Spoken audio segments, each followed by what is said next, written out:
হুজুর জান্নাতের ভিতরে আবার শপিং মল থাকবে কেমনে? প্রশ্ন আসতে পারে না?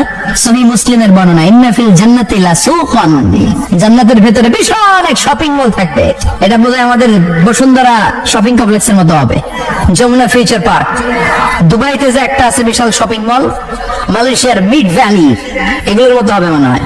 কত বিশাল যে শপিং মল হবে। সহিহ মুসলিমের বর্ণনা, প্রতি শুক্রবারে সব জায়গা থেকে বন বন করে মৌমাছির মতো জান্নাতীরা ওই শপিং মলে শপিং করতে আসবে।